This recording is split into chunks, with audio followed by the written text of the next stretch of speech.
nakatuklas na pantapal daw sa mga sakit-sakit ng katawan. May ilan nang sumubok, pero meron ding mga nagdududa sa bisa nito. Negative ions. Meron nga ba itong resultang positibo?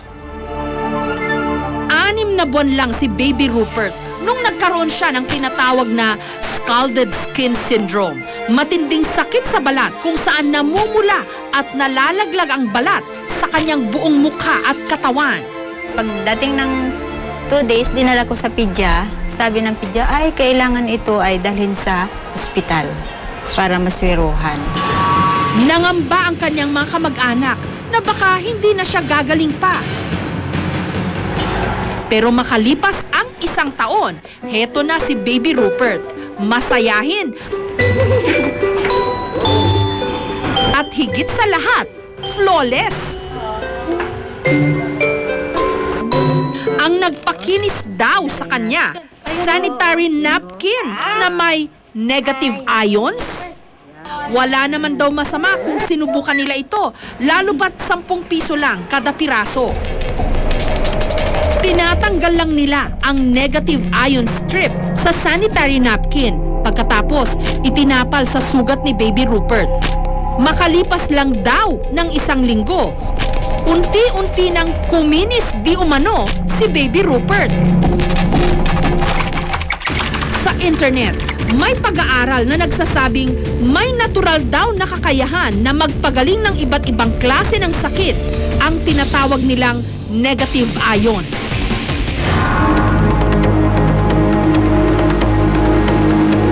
Nagmumula raw ito sa kalikasan mismo, katulad ng waterfalls, dagat,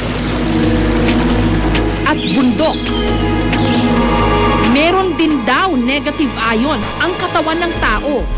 Pero sa ibang bansa, meron ng mga inilalakong bra, damit, medyas, bedsheets, at maging detergents na nilagyan rin daw nila ng negative ions. Pero ang nakakaintriga talaga, sanitary napkin na may negative ions? Meron itong green strip na itsurang adhesive bandage sa gitna ng napkin. Dito raw nanggagaling ang di umano negative ions. Tatanggalin ito, babasain, at ididikit daw sa sumasakit na parte ng katawan. Si Yoli, 41 years old, noong nakaraang taon, meron daw nakitang cyst sa kanyang matres. Pero nung ginamit daw niya ang negative ion na sanitary napkin, wala pa raw ilang oras na wala na ang kanyang cyst di umano. Kung hindi ito lumabas, no, tong mga laman-laman na to, kasi no, parang kulani siya ng baboy na lumabas. Ang tendency nun, hanggang kinabukasan, kung inabot ako ng kinabukasan, mamamatay ako because of sepsis. Sa sobrang bilib ni Yoli rito, pati na ang kanyang pamilya, pinagamit niya nito.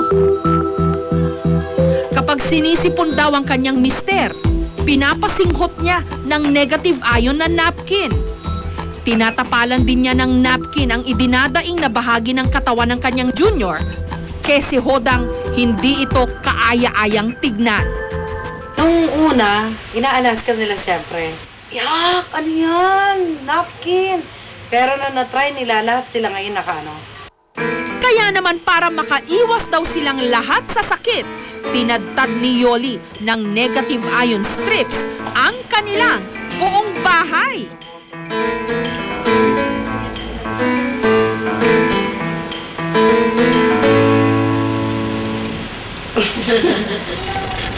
Si Lolo Gregorio naman, 84 years old, nagamot di umano ang kanyang namamagang prostate dahil daw sa araw-araw niyang paggamit ng napkin.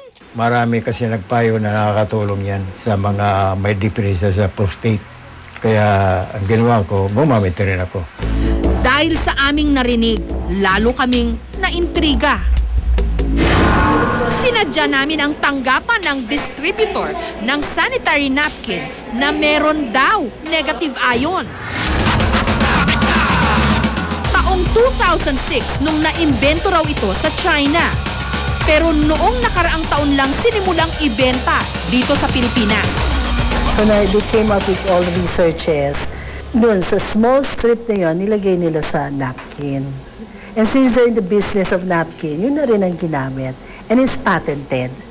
Trade secret daw ng mga Hapon na siyang gumagawa ng kanilang produkto kung papaano inilalagay ang negative ions di umano sa strip na ito.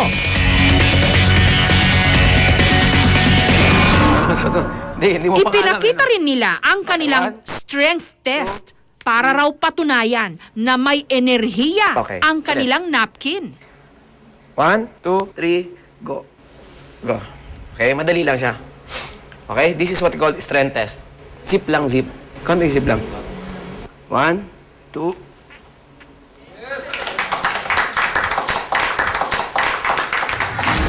Sa pamamagitan din daw ng paghawak lang sa boteng may negative ion strip, hindi raw tumutumba ang taong dinadantayan ng kamay ng nagdedemo. Okay?